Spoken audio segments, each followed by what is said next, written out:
No vídeo de hoje você vai conhecer o escândalo por trás da pessoa escolhida por Lula para assumir o cargo de ministra dos Direitos Humanos, também o caso da condenação sofrida pelo governo Lula para indenizar Bolsonaro, mas antes disso eu preciso falar sobre o pedido de impeachment contra o ministro Alexandre de Moraes. Como eu já havia adiantado em um vídeo de alguns dias atrás, um super pedido de impeachment estava sendo montado com previsão para ser protocolado nesta segunda-feira, dia 9 de setembro. O senador Eduardo Girão, que foi quem encabeçou esse pedido, listou uma série de ilegalidades cometidas por Moraes. E as conversas que vazaram recentemente foram apenas uma pequena parte das provas colocadas nesse pedido. Ao todo, 153 deputados federais e 31 senadores assinaram esse documento, que foi entregue, como previsto, nas mãos de Rodrigo Pacheco nessa segunda-feira. O problema é que, apesar do grande número de parlamentares por trás desse pedido, o presidente do Senado continua sendo Rodrigo Pacheco. E ao receber o documento em mãos, ele já deu sinais de que rumo deve tomar. Veja só o que ele disse. Não devemos participar do orçamento. Eu tenho defendido muito, inclusive junto ao Supremo Tribunal Federal, esta prerrogativa do parlamento de poder participar do orçamento. Assim como faço críticas também ao Poder Judiciário, todos aqui são testemunhas disso. Em alguns momentos recentes eu fiz as minhas críticas de interferência no Poder Legislativo, como quando houve a decisão sobre o marco temporal e a decisão sobre a legalização de drogas e a pauta sobre o aborto. Em todos esses três temas eu pude não só discursar, mas tomar providências efetivas em relação ao marco temporal com a derrubada do veto presidencial fazendo valer a lei, em relação às drogas com a apresentação de uma PEC sobre a questão das drogas no Brasil, e o aborto que acabou sendo retirado de pauta, não houve nenhum tipo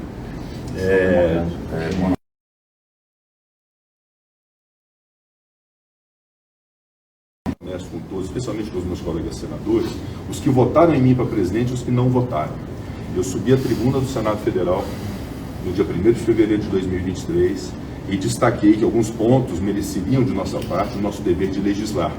Um deles era a questão das decisões monocráticas do Supremo Tribunal Federal, que não podem reconhecer a inconstitucionalidade de uma lei votada nas duas casas, sancionada por um presidente da República, e um único ministro desconstituir esta realidade política de dois poderes.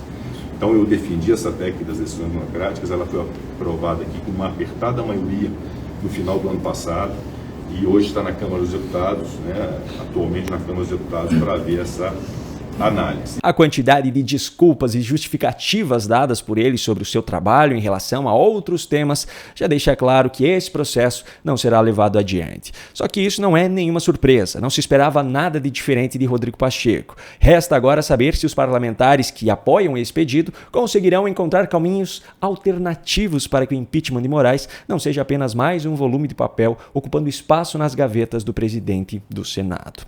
Bom, antes de falar sobre o escândalo envolvendo a nova indicada por Lula para o Ministério dos Direitos Humanos, eu tenho um recadinho rápido para você. Agora eu tenho um recado muito importante para você que me acompanha aqui no meu canal no YouTube. Eu agradeço demais a sua audiência e eu tenho uma novidade. Eu arrumei um jeito para nós estarmos ainda mais próximos. Um ambiente onde eu posso falar tudo o que eu penso, sem perigo de sofrer algum tipo de censura e onde será possível tratar com a clareza necessária todos os assuntos que tanto nos interessam.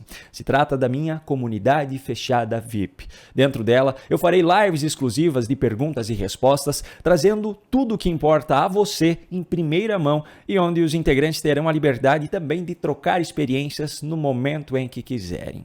Eu estou fazendo um investimento considerável nesse projeto, com equipe de suporte, ferramentas e tudo mais para poder manter essa comunidade tão importante. Antes que o Brasil se torne uma nova Venezuela, uma nova Cuba ou Coreia do Norte, precisamos ter espaços como esse para estarmos unidos e mantermos nossa liberdade de expressão.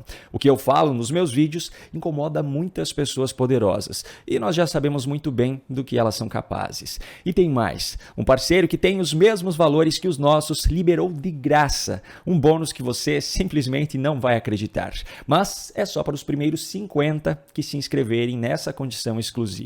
Clique agora no link da descrição desse vídeo ou no comentário fixado e venha junto comigo para essa comunidade, uma verdadeira família unida em busca da verdade e livre de censuras. Mas corre, pois as inscrições nessas condições estão quase acabando. Clique no link logo abaixo e vem comigo. Agora mesmo, enquanto esse vídeo está indo ao ar no YouTube, eu estou publicando lá na comunidade uma análise exclusiva sobre um tema de extrema importância, mas que eu não pude abordar nesse vídeo aqui. Se você quer ver essa análise, clique no link aqui na descrição. Agora sim, vamos à história que eu prometi lá no início do vídeo. Depois da demissão de Silvio Almeida do cargo de Ministro dos Direitos Humanos e Cidadania, Lula confirmou o nome da sua nova escolhida. O problema é que Lula, na prática, trocou um homem acusado de assédio por uma mulher acusada de fazer compras superfaturadas. Deixa eu explicar melhor essa história. Macaé Evaristo, deputada estadual pelo PT em Minas Gerais, foi confirmada ainda na segunda-feira por Lula como a sua escolhida para assumir o cargo de ministra dos Direitos Humanos depois da demissão de Silvio Almeida, que foi acusado por várias mulheres de ter cometido assédio sexual contra elas. Só que a nova ministra também está envolvida em um escândalo. Ela é ré na Justiça de Minas Gerais por conta da acusação de superfaturamento na compra de kits de uniformes escolares quando ela ainda era secretária de Educação na capital mineira, Belo Horizonte, em 2011, durante a gestão do ex-prefeito Márcio Lacerda. Macaé Evaristo também foi acionada judicialmente, acusada de ter praticado a mesma coisa quando secretária de Estado de Educação no governo de Fernando Pimentel entre 2015 e 2018. Só que nesse caso ela fez um acordo com o Ministério Público de Minas Gerais para encerrar o processo. Em 2022 ela assinou o acordo de não persecução civil e concordou em pagar uma multa de mais de R$10 mil, que correspondia a um mês do seu salário como secretária, para colocar fim nos 13 processos judiciais que respondia por improbidade administrativa em casos relacionados à compra de carteiras escolares. No acordo não constam os valores superfaturados, mas consta que a área técnica do Ministério Público de Minas Gerais concluiu que houve sobrepreço na licitação para a compra dessas carteiras. No caso dos uniformes escolares, a questão foi a seguinte: a Secretaria de Educação de Belo Horizonte fez uma licitação em 2011 para a compra de cerca de 190 mil kits de uniformes escolares. Segundo o Ministério Público, houve duas irregularidades nesse processo. A primeira delas diz respeito à empresa vencedora, que estava proibida de participar de licitações por conta de problemas que teve com contratos com a Prefeitura de São Paulo e com o Corpo de Bombeiros de São Paulo. A outra irregularidade foi no preço dos uniformes. A área técnica do Ministério Público encontrou cotações feitas por outros órgãos públicos para a compra de uniformes e os valores máximos encontrados por kit eram de R$ 67,51 para um dos modelos e R$ 77,31 para o outro modelo. Na licitação pela qual Macaé Evaristo é acusada, os kits foram comprados pelos valores de R$ 84,71 no primeiro modelo e R$ 89,01 no segundo modelo. Essa diferença na soma total de todos os kits previstos na licitação resultou em um valor de 3,1 milhões de reais que foram pagos além do necessário. Corrigido para 2016, quando essa denúncia foi feita, o valor já equivalia a 4,4 milhões de reais. E de acordo com a calculadora do Banco Central, em 2024 isso já é o equivalente a 6,5 milhões de reais. A nova ministra alega que, abro aspas, segue tranquila e consciente do compromisso com a transparência e correta gestão dos recursos públicos, fecho aspas, e disse ainda que ainda não houve decisão judicial no processo, mas o fato é que ela ainda é ré, então não se pode dizer que ela é inocente.